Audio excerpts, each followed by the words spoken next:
नमस्कार, जनता टीवी देख रहे हैं आप। आपके साथ मैं हूं अंजलि भंडारी।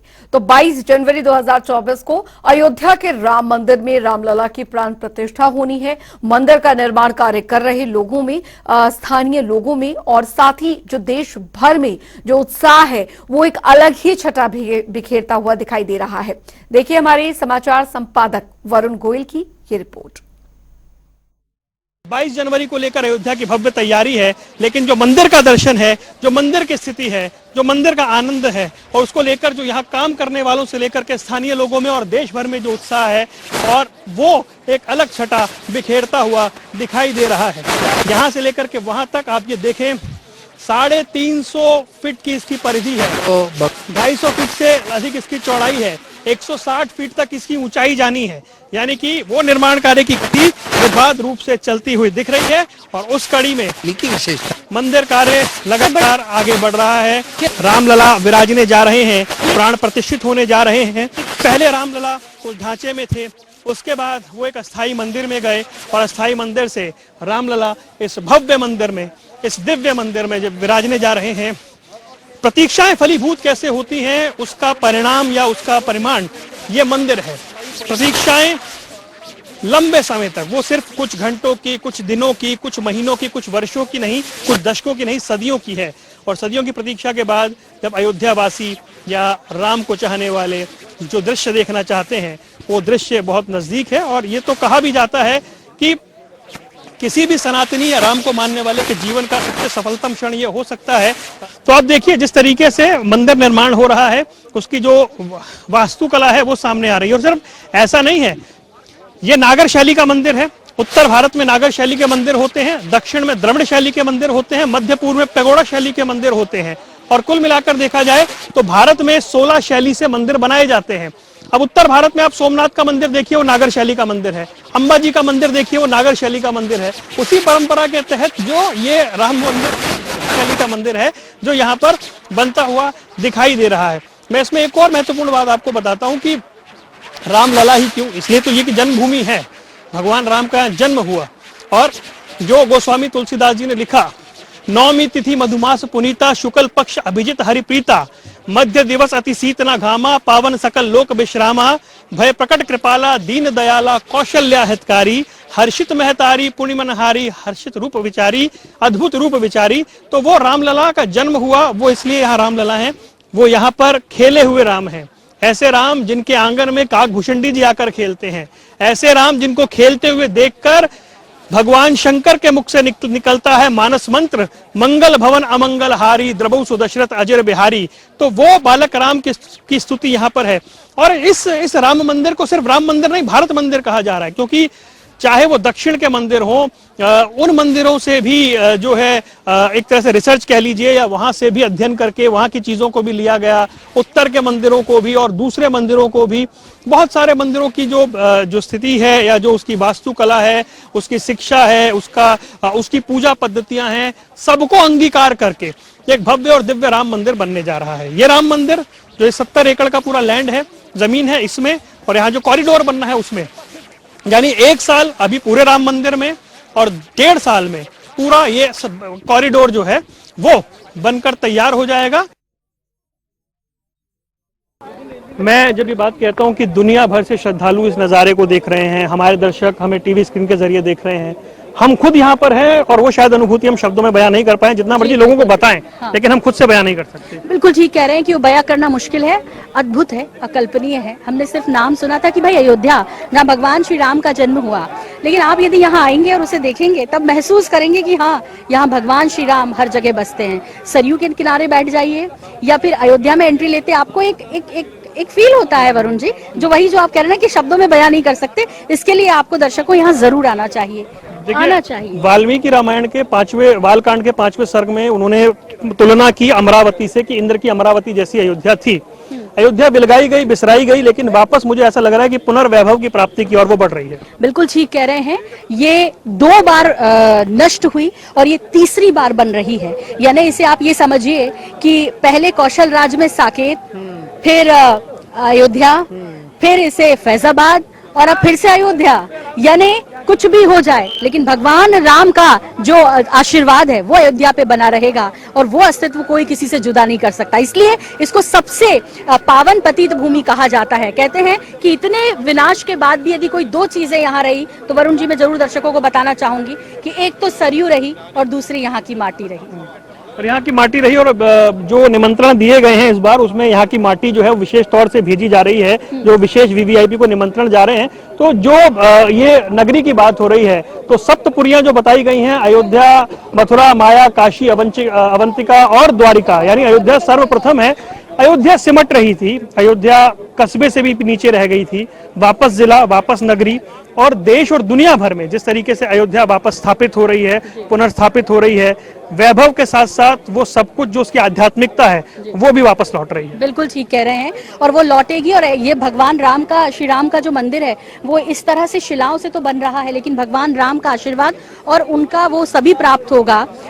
सत्व जो है, कहते हैं वरुण जी, जब आप राम के नाम को आत्मसात कर लेंगे, वो जरूर कीजिए। राम जो मानव रूप में जन्म लिया, और उन्होंने इसलिए जन्म लिया कि आप किस तरह मानव जीवन जीना है, किस तरह आपको उद्देश्य पूरे करने हैं, समाज के नियमों में रह के आपको किस तरह काम, क्रोध, मत, तमाम इन चीजों को छोड़कर वो पुरुषत्व पाना है, उसके लिए वो तभी संभव है जब आप भगवान राम के नाम को आत्मसात करेंगे। मंदिर तो जरूर आइए, लेकिन उसके साथ वो सारी बुराइयां यूं ही छोड़ दीजिए, तब भगवान राम का असल भक्ति हो पाएगी। तो देखिए, क्योंकि राम लला है, राम बालक हैं, वो ठुमक चलत रामचंद्र बाजत पैंजनिया, क्योंकि जन्मभूमि है, राम जन्मे हैं यहाँ पर, इसलिए वो कहा गया कि राव दशरथ के महल किलकारियां गूंजें, देख कर झांकी मनोहर मातुजन रीझें, बाजे घर घर में बधैया फिर से अयोध्या में, सोहरों से गीत मेरा निवास पूरा हो।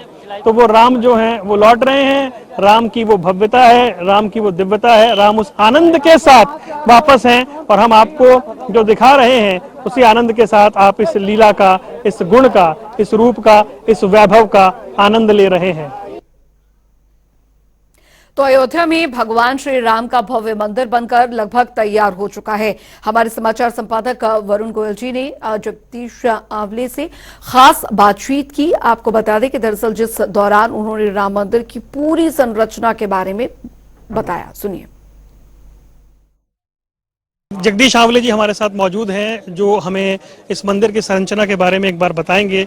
जगदीश जी, एक बार हमारे दर्शकों को आप प्रवेश द्वार से गर्भगृह तक के बारे में जानकारी दे दें। यहाँ जो मुख्य प्रवेश द्वार है, उसको मुख्य प्रवेश द्वार है पूरब की ओर, और यहाँ से अभी उसका काम होने जा रहा है। और ये जो है, इसके बाद में है सिंह द्वार, नृत्य मंडप, रंग मंडप, इसके बाद में गृह मंडप, दोनों साइड में है प्रार्थना और कीर्तन मंडप, और फिर है गृह मंडप। तो ये गर्भगृह, तो इसको लिए हम जा रहे हैं। 350 फीट है लंबाई, ऐसा 268 फीट है, और ऊंचाई में जाएगा 161 फीट, ऐसा मंदिर है। जो प्रतिमा स्थापित होनी है उसके बारे में एक बार दर्शकों को बता दें। प्रतिमा जो स्थापित होने जा रही है, 3 प्रतिमाएं तैयार है, और अब तो संत महंत इसके ऊपर 1-2 दिन में निर्णय ले लेंगे। तो 18-19 तारीख को प्रतिमा को यहाँ ला जाएगा, अपनी जगह पे स्थापित होके। आज की जो प्रतिमा है उसके सामने की ओर रहेगी, जो पूजा में रहेगी, और ग्राउंड फ्लोर के लिए विग्रह होने के बाद में लोगों के लिए दर्शन के लिए खुला हो जाएगा। और जो रामलला अभी वहाँ विराजमान है, अभी जो रामलला विराजमान है उसी की मूर्ति यहाँ आएगी। चारों भाई है ना, चारों भाई यहाँ आएंगे, और 19 तारीख को आएंगे। और भूतल के अलावा जो पहला तल रहने वाला है, पहला स्थल है वहाँ पे राम दरबार है, और राम दरबार के रूप में चक्रवर्ती राजा राम वहाँ रहेंगे, और वो शायद अगले साल दिवाली के समय बन जाएगा। उसके ऊपर वाला जो है उसमें राम परिवार है, वो बाद में होगा। पूरा कॉरिडोर होने में कितना समय लगेगा? 1-2 साल और है, होते जाएगा। धन्यवाद। जगदीश आवले जी हमारे साथ थे, तो विस्तार से बता रहे थे किस तरीके से पूरे मंदिर की संरचना रहने वाली है। कैमरामैन आकाश सक्सेना के साथ वरुण गोयल, जनता टीवी, अयोध्या। तो 500 साल के संघर्ष के बाद वो घड़ी दूर नहीं है जब 22 जनवरी को रामलला विराजमान होंगे। बता दें कि विश्व हिंदू परिषद के प्रवक्ता विनोद बंसल के साथ हमारे समाचार संपादक वरुण गोयल जी ने खास बातचीत की, सुनी। विश्व हिंदू परिषद के प्रवक्ता विनोद बंसल जी हमारे साथ मौजूद हैं। बंसल जी, उस पुण्य भूमि पर आकर शब्द बचते नहीं है, लेकिन ये सब कुछ जो हो गया अकल्पनीय था या आशा थी कि हो जाएगा? नहीं, वास्तव में अकल्पनीय था। अद्वितीय, अकल्पनीय और अप्रतिम। हम संघर्ष करे जा रहे थे, 500 वर्ष हो गए, 70 वर्ष से कानूनी लड़ाई लड़ी, 76 युद्ध हुए, 3 लाख लोगों का बलिदान हुआ, असंख्य लोगों ने संघर्ष किया। और आप देखिए कि उन 500 वर्षों के संघर्ष काल में हम कभी जीते कभी हारे, लेकिन जन्मभूमि पर क्लेम नहीं छोड़ा हमने कभी। शायद इसीलिए राम जी ने कहा कि अब तो इनको देना पड़ेगा, वो राम जी की मजबूरी होगी लगता है। तो ये तो बेसिकली हमारा कोई काम नहीं है, हम तो गिलहरी की तरह काम करते रहे। राम जी का काम था, राम जी करवा रहे थे, राम जी कर रहे थे। अब ये है कि खुशी होती है कि जो काम थोड़ा सा गिलहरी वाला भी किया वो सेतु बन गया, और सेतु बन गया तो राम जी उस पर चल के जाएंगे। तो ये हमारे लिए बहुत बड़ी बात है। और ये सेतु क्या है जी, समझना पड़ेगा। ये राम जन्मभूमि का सेतु वो सेतु है जो संपूर्ण विश्व को एकाकार करेगा। Ram is unifying force. रामत्व के साथ में जब राम व्यक्ति मिलता है ना, तो वो सब चीजें भूल जाता है। राम यानी राष्ट्र। ये राम मंदिर नहीं बन रहा जी, ये राष्ट्र मंदिर बन रहा है। आप देखिए कि इसके अंदर जो जितने भी ये कारीगर हैं, ये जो लेबर हैं, जितने भी जो IIT, IIM और जितने भी देश के प्रतिष्ठित संस्थान हैं, किसका कंट्रीब्यूशन नहीं है? कौन एक नाम बता दो जो यहाँ पर नहीं आया, जिसके हाथ नहीं लगे। ऐसे ऐसे कुशल कारीगर आप देखिए ना लगे हुए हैं, जिनके कारण आज हम इस अप्रतिम क्षण को देख पा रहे हैं। मैं नमन करता हूं ऐसे सब लोगों के लिए, और राम जन्मभूमि के उन संघर्ष के वीरों को, योद्धाओं को, जिसके कारण आज ये अनुपम क्षण देखने को मिल रहा है। लेकिन अंत में मैं ये कहूंगा आपके सुधी दर्शकों को कि 22 तारीख को प्रातः 11 बजे से लेकर के 2 बजे तक अपने घर में नहीं बैठना। अपने घर को सजाना है, संवारना, प्रतिष्ठानों को संवारना है, और 11 बजे चाहे अपने माता पिता को व्हील चेयर पर ले जाना पड़े, बुजुर्ग हैं तो, लेकिन पास के मंदिर में जाइए, पास के मंदिर को अयोध्या बनाइए, और अयोध्या के जो सीन है वो LED स्क्रीन पर सबको दिखाइए। जब प्रधानमंत्री आरती कर रहे होंगे तो आप भी उस आरती का हिस्सा बनिए, खड़े होकर के उस अनुपम दृश्य के आनंद लीजिए, और प्रत्येक व्यक्ति के अंदर राम और रामत्व का प्रसार करिए। तभी हम कहेंगे ये राम मंदिर नहीं, राष्ट्र मंदिर बन रहा है। क्यों? क्योंकि ये राष्ट्रीय स्वाधीनता का भी एक महापर्व होगा। राष्ट्र की सांस्कृतिक स्वाधीनता वो हमें 22 तारीख को मिलेगी।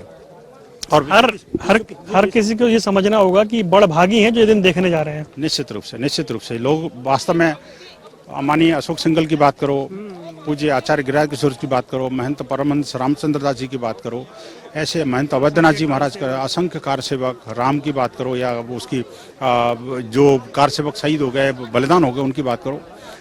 अनेक लोगों ने बलिदान दिया जी, लेकिन राम जी ने हमें ये सौभाग्य दिया कि हम इसके दर्शन कर पा रहे हैं, और आपके शुद्धि दर्शक आपके माध्यम से इसको देख पा रहे हैं। कितनी बड़ी बात है। मैं तो सबको साधुवाद देता हूँ, प्रणाम करता हूँ, नमन करता हूँ कि आपके संघर्ष और आपके मन वचन कर्म से राम को आपने चाहा, राम ने आपको सब कुछ दिया। बहुत बहुत धन्यवाद। धन्यवाद। राम नाम मुद मंगलकारी, विघ्न विनाशक पातक हारी, वो राम जो मंदिर में विराजने जा रहे हैं, आह्लादित हैं, जो जुड़े हुए हैं मंदिर से वो भी भावुक भी हैं, और उस क्षण की प्रतीक्षा भी है जब 22 जनवरी को रामलला इस मंदिर में विराजेंगे। कैमरामैन आकाश सक्सेना के साथ वरुण गोयल, जनता टीवी, अयोध्या। तो अयोध्या में 22 जनवरी को राम मंदिर में रामलला की प्राण प्रतिष्ठा को लेकर अब राम भक्तों में उत्सुकता बढ़ती जा रही है। पूरा देश राम की भक्ति में झूमता नजर आ रहा है। हर कोई राम भक्त को दरअसल 22 जनवरी का बेसब्री से इंतजार है। देखिए हमारे समाचार संपादक वरुण गोयल जी की यह खास रिपोर्ट। इस वक्त हर जगह एक भजन गूंजता है, राम आएंगे तो अंगना सजाऊंगी, और कुछ वैसे भाव हैं क्योंकि राम आ रहे हैं, राम लौट रहे हैं, राम प्रतीक्षाएं समाप्त कर रहे हैं, वो प्रतीक्षाएं जिन्हें पूरा करने में 500 वर्ष का समय लगा। एक लंबी न्यायालीन व्यवस्था, और उसके बाद एक फैसला, और फैसले के बाद बीते 3 वर्षों में तेजी से होता हुआ काम। राम विवादित ढांचे से बाहर आए, टेंट में रहे, धूप में रहे, बरसात में रहे, और फिर एक अस्थाई मंदिर से अपने भव्य मंदिर में विराजने जा रहे हैं। राम के आगमन पर जो अयोध्या का माहौल है वो कैसा होना चाहिए, क्योंकि वो पुरानी कथाएं लौट कर आती हैं, क्या अयोध्या की वो किलकारियां लौट कर आती हैं, जब ये कहा जाता है कि राव दशरथ के महल किलकारियां गूंजें, देख कर झांकी मनोहर मातु जन रीझें, बाजे घर घर में बधैया फिर से अयोध्या में, सोहरों से गीतमय रनिवास पूरा हो। कनक मणिमय खंभ में श्यामल छवि चमके, दसन की 2 पंक्ति विद्युत सी धवल चमके, घुटर वन बन काग के पीछे ठुमक दौड़े, बालपन के हास का उल्लास पूरा हो। वितरागी खंजनों ने नयन फेरे हों, चित्र मृदमय मंग के संगने उकेरे हों, लौट आए चिर तपस्वी ध्यान से अपने, और मिला सौमित्र का परिहास पूरा हो अयोध्या राम की वनवास पूरा हो, पूर्ण हो संकल्प मन का रास पूरा हो, लौट आए गेह को अब के बरस राघव, चिर प्रतीक्षित न्याय में विश्वास पूरा हो। और जब राम अपने घर को लौट आए तो फिर बैठकर हनुमान खाते हो रसोई में, अन्नपूर्णा के करों की मधुर लोई में, हो न वंचित कोई भूखा पुण्य भूमि पर, हर शुद्धित को तृप्ति दे वह ग्रास पूरा हो, हर शुद्धित को तृप्ति दे वह ग्रास पूरा हो। राम आए तो तमाम संकल्पनाएं संपन्न हो, ऐसा भाव इस वक्त उनके भक्तों के बीच दिखाई दे रहा है। राम की अयोध्या वापसी, साकेत वापसी का हर कोई इंतजार कर रहा है। तो अयोध्या के साथ साथ आज पूरा जो देश है वो इंतजार कर रहा है कि रामलला जब पधारेंगे तो उनके स्वागत में पूरा देश एक साथ उस अयोध्या की ओर देखेगा। चलिए खबरों में आगे बढ़ेंगे। बता दें आपको कि बीजेपी के राष्ट्रीय अध्यक्ष जेपी नड्डा 31 दिसंबर को लखनऊ दौरे पर आएंगे। बता दें आपको कि इस दौरान वे आयोजित महिला हाफ मैराथन दौड़ कार्यक्रम में हिस्सा लेंगे और कार्यक्रम केंद्रीय मंत्री हुक्मोहन लालगंज के और सांसद कौशल किशोर के जरिए आयोजित किया जा रहा है। और साथ ही बता दें कि जेपी नड्डा बीजेपी के प्रदेश संगठन के साथ बैठक कर चुनावी तैयारियों का भी जायजा लेंगे, साथ ही नारी शक्ति सम्मेलन में भी शामिल होंगे। उधर आबकारी मंत्री नितिन अग्रवाल ने दरअसल बड़ा ऐलान किया है। उन्होंने कहा है कि अयोध्या में पूरी तरह शराब की बिक्री पर रोक लगाने की तैयारियां की जा रही हैं। जल्द ही रामनगरी को मदिरा मुक्त घोषित किया जा सकता है। बता दें आपको कि श्री राम नगर में 284 कोस की परिधि में शराब की बिक्री पर पूर्ण रूप से प्रतिबंधित यहां पर किया जाएगा और सभी दुकानें हटाई जाएंगी। देखिए, ये निर्णय लोगों का था आदरणीय मुख्यमंत्री जी के निर्देशन में। जो 84 कोसी परिक्रमा मार्ग है, हम पूरी तरीके से शराब बंदी वहाँ करें, प्रतिबंधित करें बेचना, शराब का बिकना। और हमने जितनी भी दुकानें आवंटित थी उस क्षेत्र में, हमने सभी उन दुकानों को शिफ्ट किया है, हटाया है। और हम पूरी तरीके से उस 84 कोसी जो परिक्रमा मार्ग है उसको पूरी तरीके से हमने।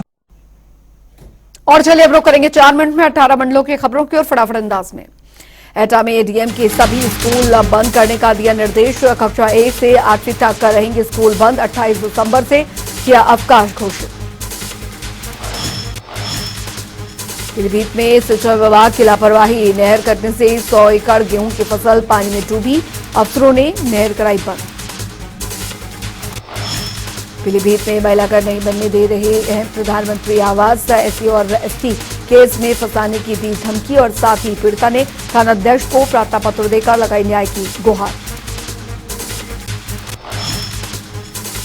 पीलीभीत में 2 लोगों ने मिलकर युवक पर किया हमला।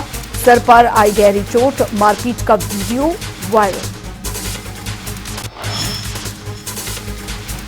इटावा में शराब के नशे में दोस्त ने की थी दोस्त की हत्या। पुलिस ने आरोपी को किया गिरफ्तार। कब्जे से हत्या में इस्तेमाल की गई ईंट की बरामद। इटावा में पुलिस को मिली बड़ी सफलता। 2 छात्र चोरों को किया गिरफ्तार। कब्जे से चोरी की 4000 सिरिंज की बरामद। कानपुर में कोहरे ने बढ़ाई लोगों की मुसीबतें। गाड़ियों की रफ्तार हुई कम, विजिबिलिटी हुई शून्य। इटावा में अयोध्या में रामलला मंदिर की प्राण प्रतिष्ठा के उपलक्ष्य में आयोजित होगी श्री राम कथा। 1100 मातृशक्ति के साथ निकलेगी कलश यात्रा। बदायूं में युवक ने फांसी लगाकर की आत्महत्या। परिजनों में मचा कोहराम। पुलिस ने शव का कराया पोस्टमार्टम। अमीरपुर में मासूम को अस्पताल से रेफर करने पर हुई मौत। परिजनों ने शव को रास्ते में रखकर किया हंगामा। पुलिस और डीएम डॉक्टर के खिलाफ कार्रवाई करने की मांग की। संत कबीर नगर में पशुओं को ले जा रही कंटेनर को पुलिस ने पकड़ा। गाड़ी से 33 पशुओं को किया गया बरामद। पुलिस मामले की जांच में जुटी। आजमगढ़ में कार ने खड़ी पिकअप में मारी टक्कर। 3 हुए गंभीर रूप से घायल। घायलों को हायर सेंटर किया गया रेफर। कानपुर में तेज रफ्तार कार अनियंत्रित होकर तालाब में गिरी। ग्रामीणों ने कार चालक की बचाई जान। सीसीटीवी में कैद हुई घटना। लखनऊ में कोहरे की वजह से अनियंत्रित बोलेरो नहर में गिरी, चालक की हुई मौत, पुलिस ने शव का कराया पोस्टमार्टम। लखीमपुर खीरी में एंटी करप्शन ने दरअसल मुंशी को रिश्वत लेते किया गिरफ्तार, किसान से खेत की पैमाइश के एवज में ली थी रिश्वत। भदोही में बाइक का एजेंसी में लगी आग, सैकड़ों मोटरसाइकिल जलने की आशंका, फायर ब्रिगेड ने आग पर पाया काबू। रायबरेली के कॉलेज में रखे प्लास्टिक की पाइप में लगी भीषण आग, मची अफरा तफरी, फायर ब्रिगेड ने पाया आग पर काबू।